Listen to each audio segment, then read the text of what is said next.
outline this extension and the future consideration of this extension and its benefit to the area, the throughfare, particularly with the legacy development here. So, again, I see both sides, but I also agree that now's the right time to be having this discussion, not defer this to later. I also agree that the timing is right, and the city, from an emergency standpoint, this is a great opportunity as far as, you know, the routes and access to Alphas to Wythe Creek. I think it benefits the citizens. I think it benefits the city. And hopefully in the long run, it would benefit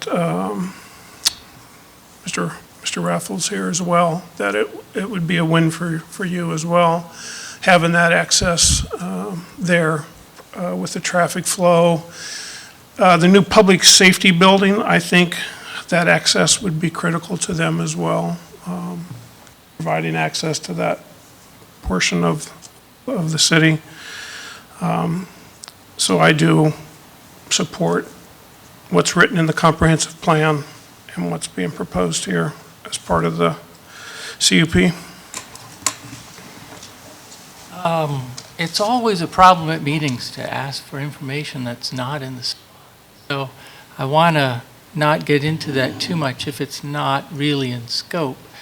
But the issue of fairness has been raised among the property owners, and so I'm asking if the proposed extension to the street ran straight rather than be angled, whose property would be tapped for that?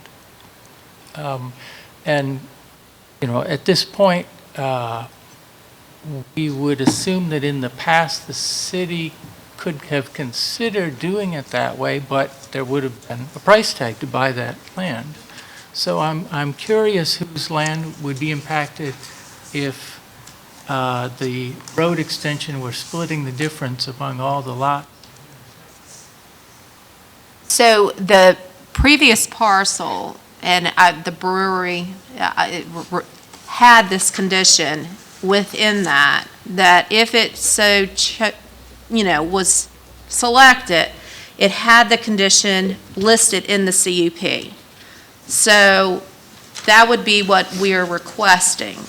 If City Council, and it's a protection for both parties, if City Council chooses not to do something to that effect, that is certainly their right to do so. Mr. Raffles would not lose access to that property. But again, as Thomas explained to us a little bit earlier, he is already going to have to, and Thomas, please speak to this with the 20 and 20. Could you speak to that? Sure. The condition, for all intents and purposes, the third condition, the access condition, is written how it was originally presented to you all, and would require direct from the condition. It says the developer must also agree to dedicate a minimum 20-foot easement to the city on either or both the north or south sides of the lot to provide connection to Alpha Street, Extended and or Bader Street.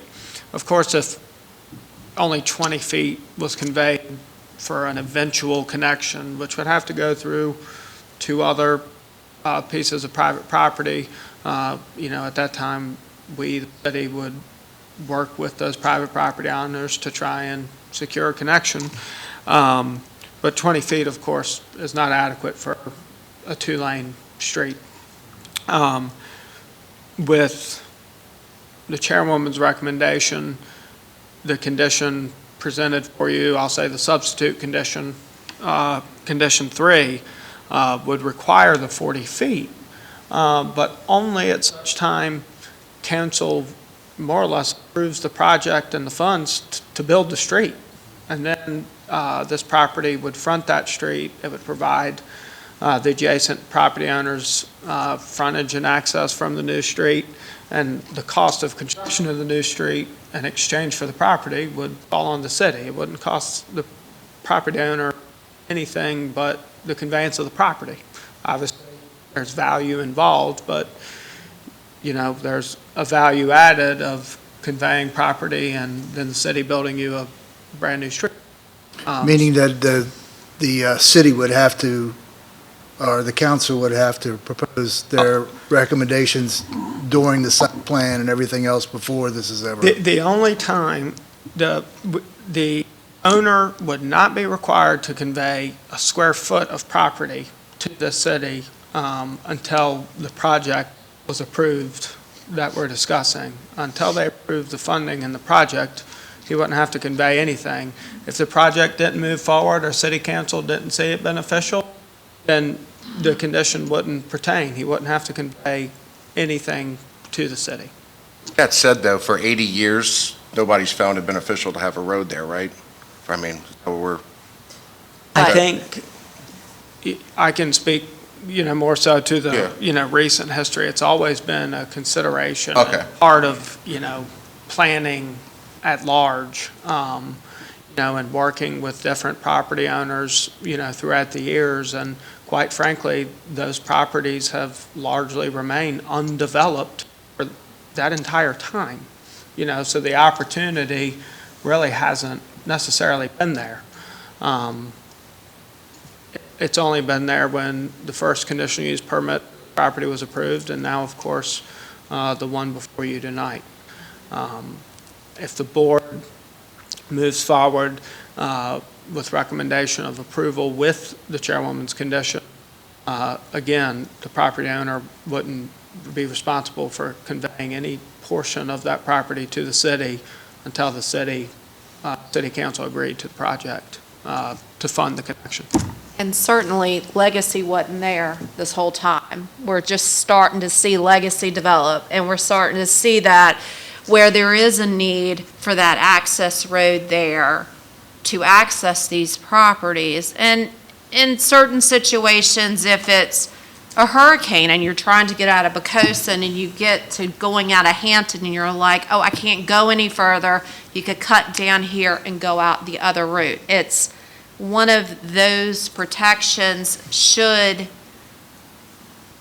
city council want the ability to do so. What we're doing is we're protecting this, not saying it will happen. We're protecting it in case it happens. I mean, we certainly sympathize with somebody who's bought property and you know what I mean, and it seems like that we're trying to infringe on your purchase and all that. We certainly understand that, so. Right. But we're trying to look out for the whole community as a whole. May I address the board? The public hearing is closed, Mr. Raffles. With that being said, do we have a consideration, do we have a motion to go forward with the amendment as proposed to you tonight and read to the general public?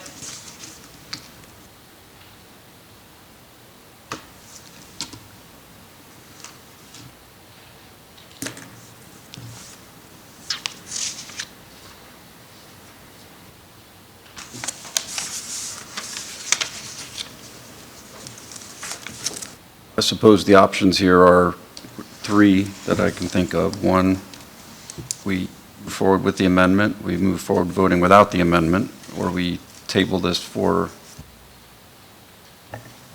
Well, to Mr. Raffles' patience, we have already tabled this application one time and re-advertised for that. Gotcha. So in fairness to him and his plans, I think we do need to take action on this tonight.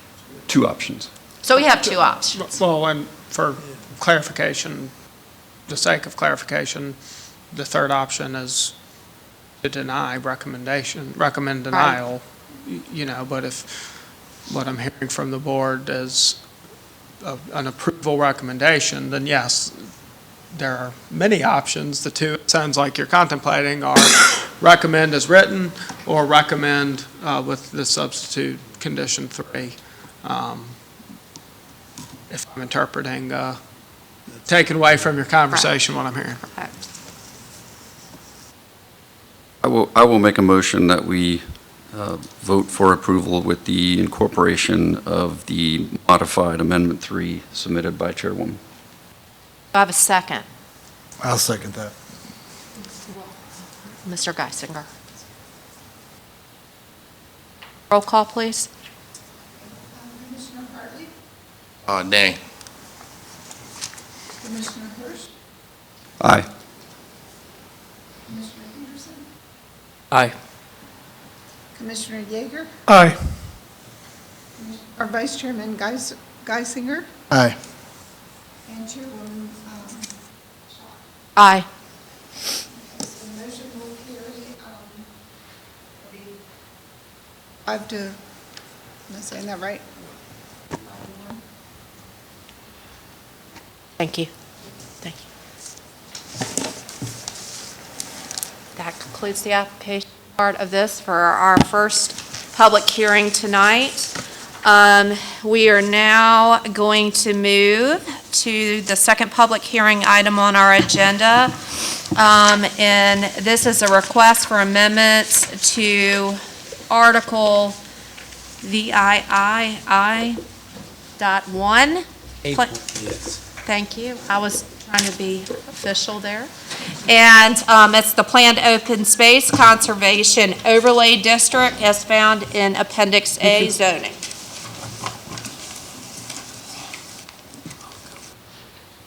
Thank you.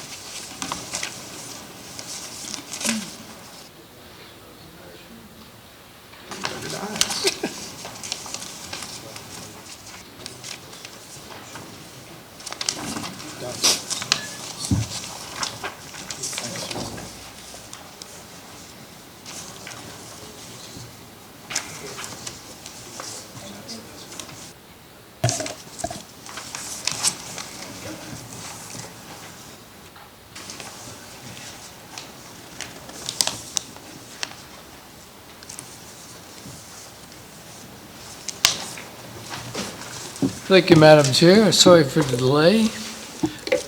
Members of the commission. Hopefully this one won't take as long as the last one, but I don't know. You never know. This is an application. This was initiated by the Planning Commission last month. Amendments to the Planned Open Space Conservation District. This was legally advertised. I did not have a slide on that, but we did advertise it on the 6th and the 13th of January.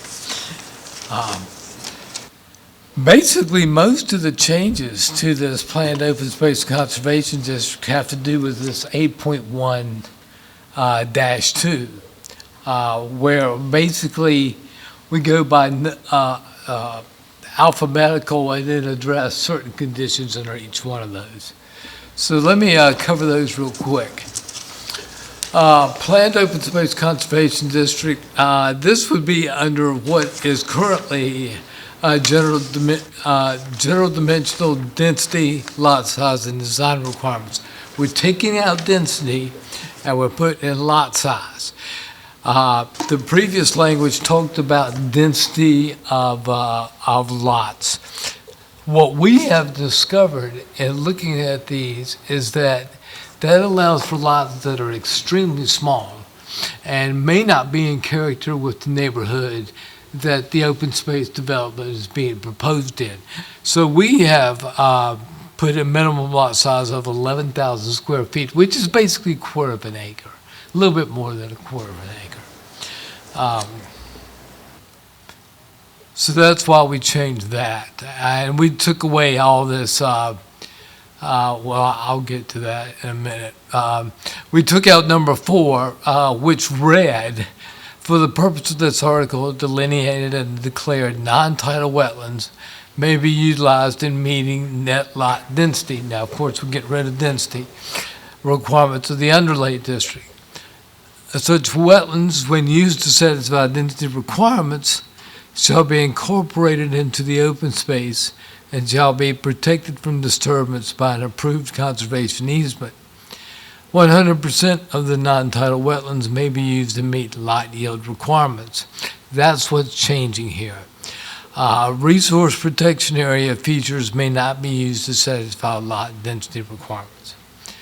What that means is we're replacing all of that language with number 4 that says identified resource protection areas may not be included in individual building lot area other than such area that home construction may be permitted administratively and without variance.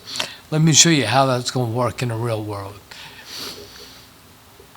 Let's say at this point we have a lot that has 4,000 square feet that's in the 50-foot seaward or needs a zoning variance for setbacks or whatever. You have another 4,000 square feet that's 50-foot landward and does not need a zoning variance. What you can essentially do is add the 400 square feet that is landward and does not need a zoning variance to the 7,000 square feet upland area, what we would call the upland area. And that 7,000 plus the 4,000 would give you 11,000 square feet. But what you can't do is include 50-foot seaward or area needing a zoning variance. That's really what our code already says, but we just wanted to kind of make it clear in planned open space. Okay, building setback and size requirements. We're going from 10 to 15 on the side requirements so that houses won't be so on top of each other, more spread out. We're also establishing a 35-foot setback from the street. Previously, it was 20. What we have found is that with larger houses in adjoining neighborhoods, the houses tend to be set back further. So we wanted to make sure that the houses in a planned open space development were going to be more or less compatible with those setbacks. We're going to keep the 100-foot from any non-residential district and 40 feet from an existing residential district. We're going to keep that. Of course, our streets are not zoned, so that's why we had the setback requirement for streets. Here's another change, open space and recreation requirements. A minimum of 50% of the gross land area must be devoted to open space. That's unchanged. Land designated as a resource protection area buffer of 100 on either side of a resource protection area feature may be used to achieve open space calculation. This is the change. Instead of 100%, 50% of the non-tidal wetlands may be used to achieve the required open space area, with the remainder being required to remain in a pre-development state. That resolution I circulated just before I started talking actually has that language in it. We left out the part of pre-development in the previous iteration. No portion of tidal wetlands shall be used to achieve the required open space area. That's actually unchanged. How that works is this. If you look over on, if you look over on the left side, that's how we currently do it. Let's say you have 50%, first of all, you set off your 50% open space, and for the purpose of ease, we're saying it's got 50% of that open space is non-tidal wetlands. So basically, you have an even split of the property. Under the new way, what we say is that of the non-tidal area, which is denoted in green on the right side there,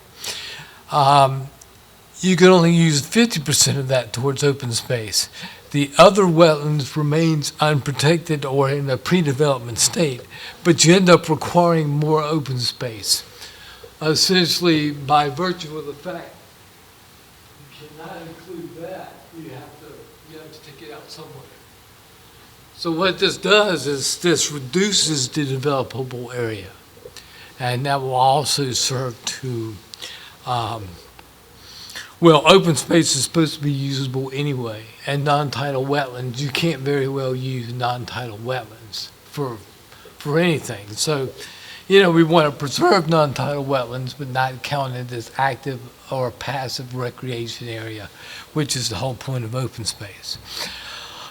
It will resort in less developable area, which will also cut down the lots, but not to the point that this will not still be, you'll still get some density requirements by going through open space. Special design requirements are unchanged, except we're going to add number 5. In order to ensure uniformity of design and the preservation of property values, the zoning administrator may require the applicant to submit home design and home assessment information. The zoning administrator shall have the authority to approve or disapprove of any such home designs, which shall be submitted in conjunction with the development plan.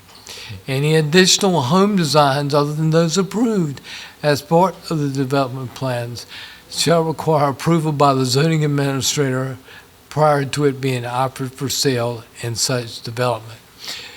We have run across situations where there's been concern about the home sizes and its effect on pre-existing houses, and we just want to make sure that what's being built in these open space developments is compatible with what already exists there. And that's basically it. I'll be happy to take any questions. Questions?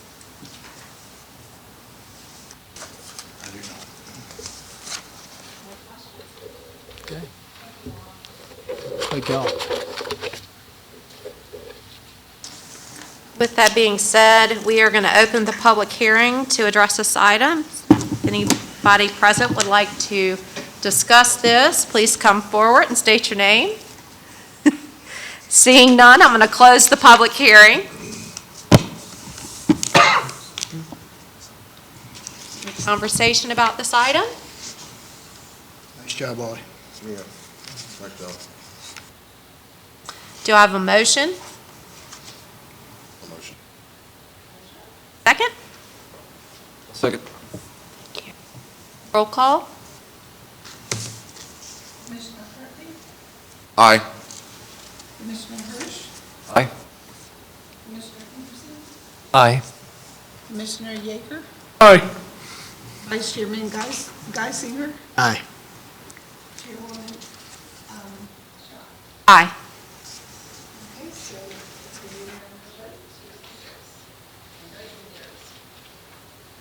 The third public hearing this evening is the adoption of Appendix E, short-term rentals of the City of Poquoson Code of Ordinances. I'm going to ask Mr. Cannella for a presentation. Sure.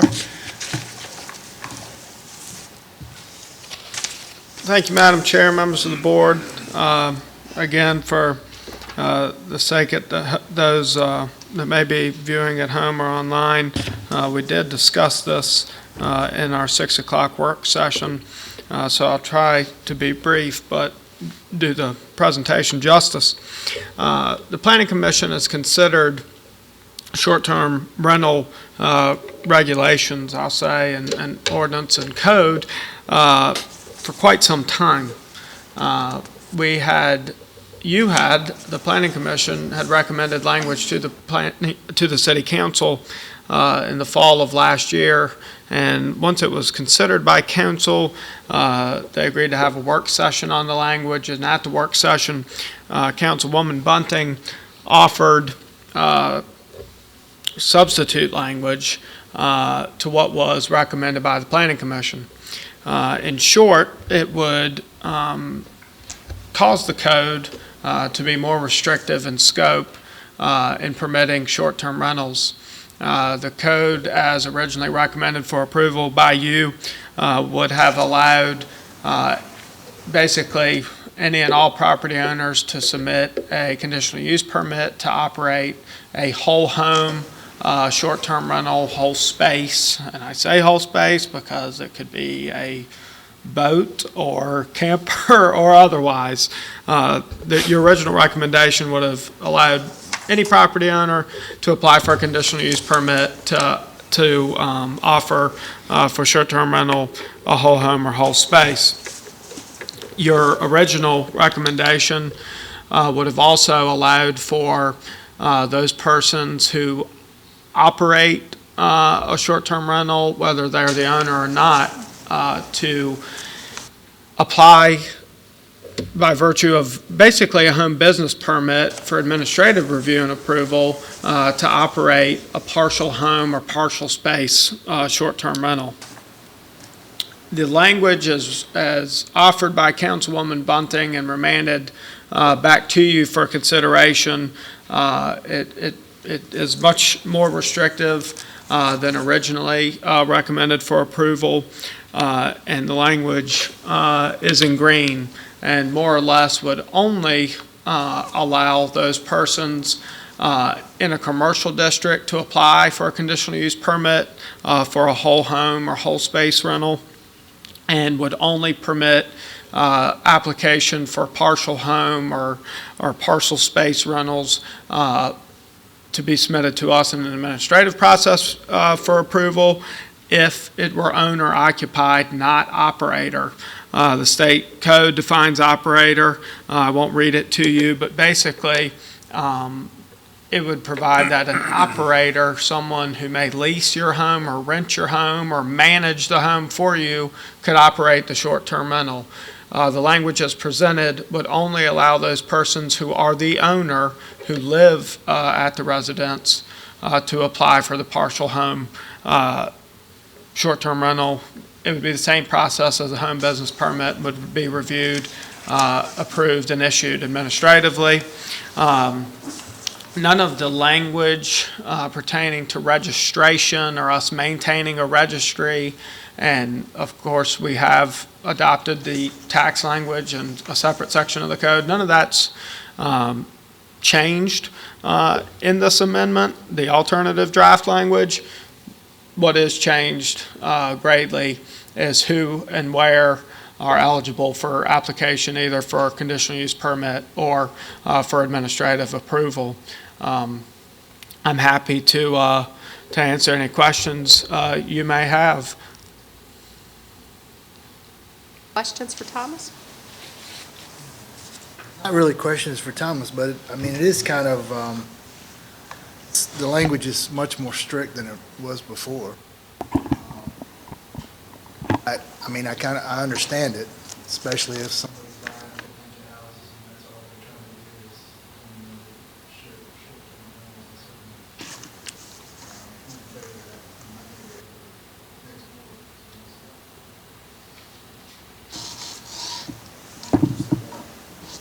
I agree. I could completely understand, being afraid that, a developer comes in, start buying homes, then you don't even have neighbors anymore, just a bunch of Airbnbs.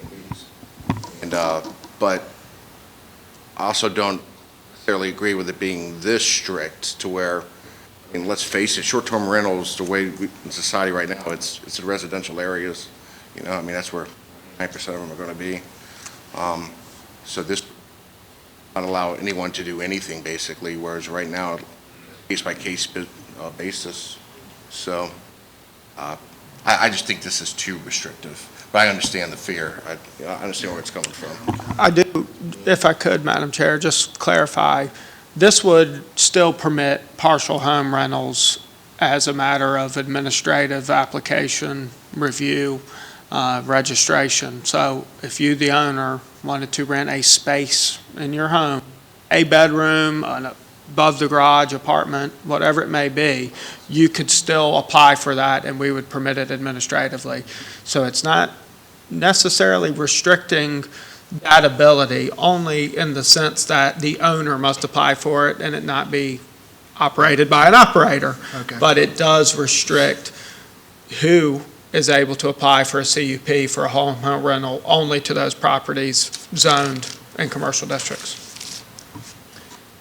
Yeah, so there are two aspects, and I think I'm perfectly okay with the owner of the partial aspect. I have no problem with that. I agree with you on the other piece where it seems maybe it's overstepping a little bit, but I get the concern as well. And Thomas, correct me if I'm wrong, I think I heard you say, Councilwoman Bunting referenced that she had heard from quite a few citizens her concern That's right. about, Her reason for bringing this to council was that she had heard from constituents and citizens throughout the community that a short-term rental in our residential districts was not something they were in support of. So she offered this alternative draft language that would not permit whole house rentals in residential districts.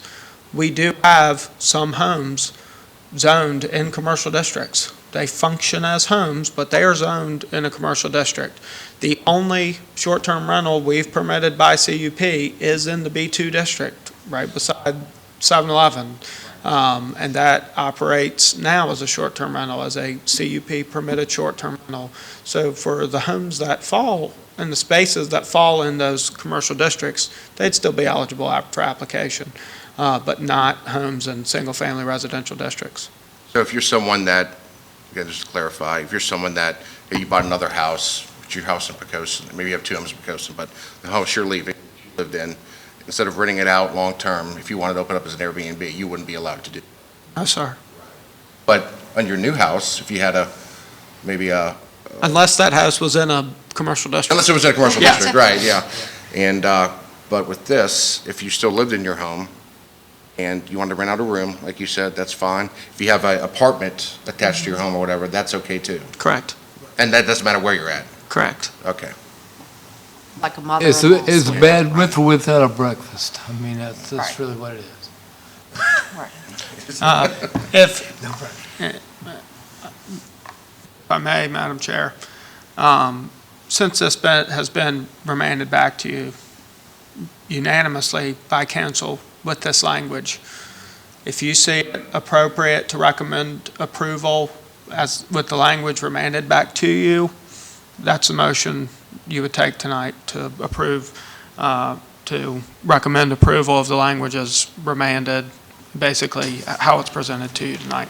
If not, if the majority of the planning commission would like to stay with what was recommended in October, then it would more or less be a procedural, just a consensus of you to agree that you stick with your previous recommendation.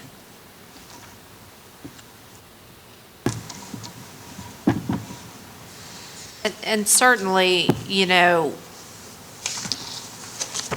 you still have the opportunity, if you have a room over your garage, the way that this language has come back to us, if you have a room over the garage, or say a mother-in-law suite, and you want to rent it, but you just don't want somebody long-term, you still have that ability in this area, but it makes oversight of the property in a residential neighborhood, you have someone present who is overseeing that. And I think that was what she was hearing, and that's what she had brought up at the work session that I had overheard. And so, you know, you still have your property rights in renting that as a VRBO, like you stated, or something to that effect. But it does give it some more oversight, and as a property owner, you have a vested interest in that and making sure that your property is kept up. And certainly, that's how I sort of saw it. And when I saw the proposed language,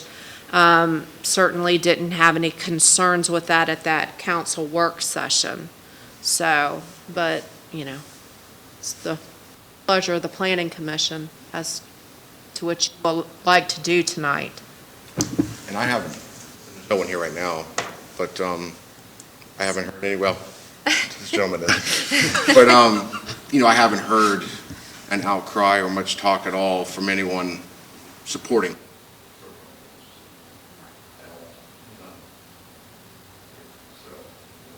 I try to find a win-win for everyone, but I was curious what turned up if you look for Airbnbs and Verbos and they're there. 8 or 10 of them. I thought, oh, okay. And I don't know the map well enough to know if they're in commercial areas at all. Right. Look like it.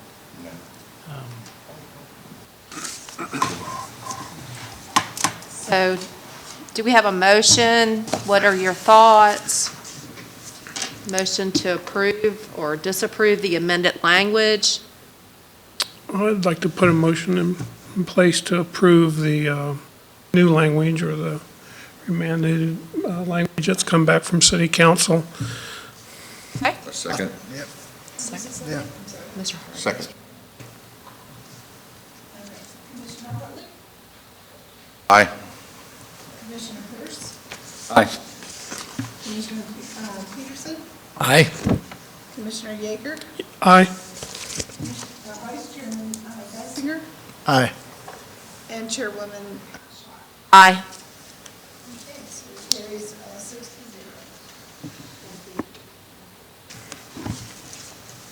Okay.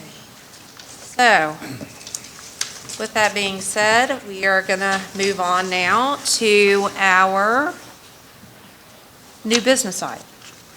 And that first item is the initiation of an amendment to the definition of height of a building is found in Appendix A zoning of the City of Poquoson. Mr. Horton or Mr. Cannella? Sure. Thank you, Madam Chair, and I'll try to get through the two new business items swiftly to be conscious and mindful of your time. The first is a request for the Planning Commission to initiate amendment to our definition of height of building. What we're trying to do is compensate for properties where fill is brought in and then the home constructed, of course, on top of the fill at the post-development grade. How we measure height currently is from the grade pretty much to the average of the eave and the ridge of a building. How we would measure it with the new definition would be from the pre-development grade to that same spot on the building. The whole point, and I would direct you to the memo and the descriptions there, is to avoid the scenario where someone who's permitted to build let's say a 35-foot tall building brings in 10 feet of fill to their property, and now the top of the building's at 45, right? What we don't want to do, though, is penalize people who bring in fill to get out of the floodplain. So in this language, we make exception for the fill brought in to get to the floodplain. The example that's given here is you have a pre-development grade and there's 3 feet of fill required to get to and out of the floodplain. So we wouldn't take away that 3 feet from the overall height because that's fill you need to bring in to get out of the floodplain. So we're not going to penalize you for that. But if you have a property that is at a current grade and let's say you need to bring in 3 feet of fill to get out of the floodplain, we won't penalize you for the 3. But if you're at current grade and you need 3 to get out of the floodplain and you bring in another 7 to get out further, then we're taking the 7 off the top. This way, it more or less regulates and controls heights of buildings throughout the city, commercial or residential, when fill is brought into a property. This language doesn't restrict the fill. It doesn't prohibit anybody from raising their property out of the floodplain. We have a mechanism in the current code to prevent sheet flow to your neighbors. We require it on your plans. Show us swales and proper drainage when you bring in fill. All of that's already there. All this is addressing is a new definition of height. So we are asking you all to initiate the amendment. We'll bring it back to you next month and for your consideration. This has been an issue in more than one place, but Thank you, Thomas. Suppose we motion to accept this? Or To move it initiate. forward? Yes. Does anybody have any questions for Thomas first? No? I appreciate that. Okay, so we need a motion now to initiate this going forward for consideration at next month. Make a motion to move it forward for consideration. Have a second? I second. Roll call? Commissioner Hartley? Aye. Commissioner Hurst? Aye. Aye. Commissioner Yeager? Aye. Commissioner Vice Chairman Geisinger? Aye. Chairwoman Shaw? Aye. Got it. And the final item tonight is the initiation of an amendment, architectural control districts and review board found in Appendix A zoning. Thank you, Madam Chair. My final act. This is language we're asking for you to initiate because of a recent architectural review board consideration. I would direct you to the last page of your regular session packet. If you go to the back and skip over all of the stuff you've probably already read, if you look at B, this is how the existing code reads. In all final decisions, of course, we're talking about the Architectural Review Board, in all final decisions rendered pursuant to the section, the board shall briefly state its findings in writing. In the case of disapproval, it may make recommendations to the applicant with respects to basically architectural features. If an application is disapproved by the ARB with recommendations, an applicant may request the board to reconsider the matter provided an application for rehearing is filed with the board within 90 days of the decision, together with evidence that the applicant has substantially complied with the board's recommendations. That's the situation where we have a new commercial building or a building in the architectural control district. They go to the ARB and don't necessarily get denied, but they are given recommendations on how to get to approval, and they're disapproved with those recommendations. We're turning down what you just showed us, but we're giving you recommendations on how to get to approval. They have a right to come back within 90 days to represent. What's not clear, and what we're trying to clarify and provide process for, is applications that are approved with certain conditions. So we're approving what you brought to us with a few conditions of approval. Include these features as well, or modify the features that you showed us, but overall we're approving it. Right. If that happens and the applicant wants the conditions reconsidered by the board, it's not clear that they can go directly back to the ARB. No. So all this language does is provide that opportunity in the case of approval that they have the same 90 days to go back to the ARB. So it reads, in the case of approval with conditions as it relates to the design, texture, material, color, lines, mass, dimension, or lighting of the structure, an applicant may request the board to reconsider the matter provided an applicant for rehearing is filed with the board within 90 days of the decision to request waiver or modification to any of the conditions imposed as part of the approval. We're just affording people who get approval the same process to go back and rehash it one more time on conditions as we do for those who are disapproved with recommendations. So with your initiation tonight, we'll bring you the language at your next meeting and a resolution to recommend approval to City Council. Any questions? Seeing none, do I have a motion to initiate this? Motion that we initiate this. Second? Second. Roll call?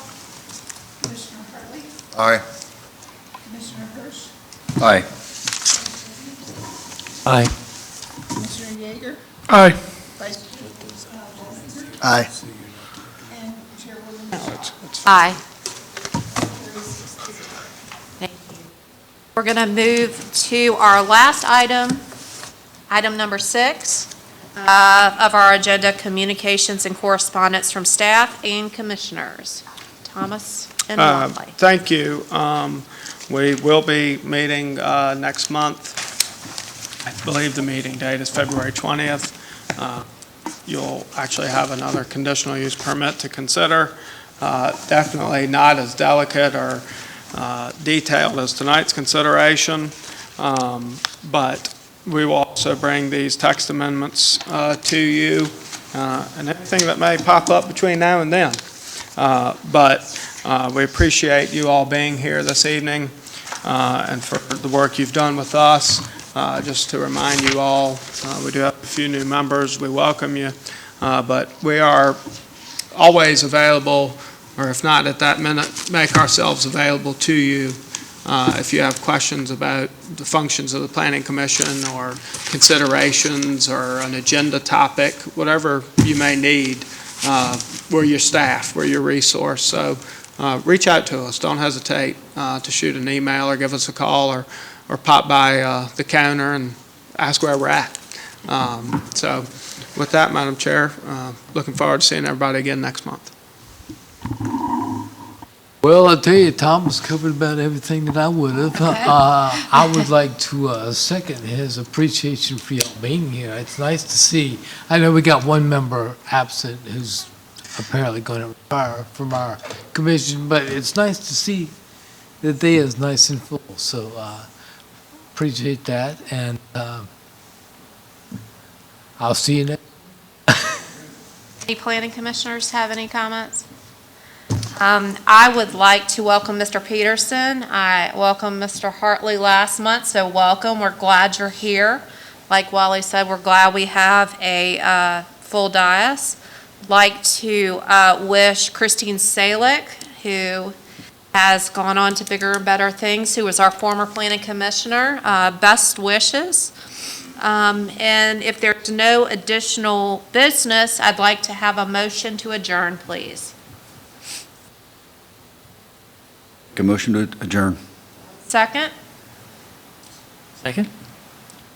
roll call. Commissioner Hartley? Aye. Commissioner Hirsch? Aye. Commissioner Peterson? Aye. Commissioner Yeager? Aye. Vice Chairman Geisinger? Aye. And Chairwoman Shaw. Aye. All right, carry 6-0. We are adjourned.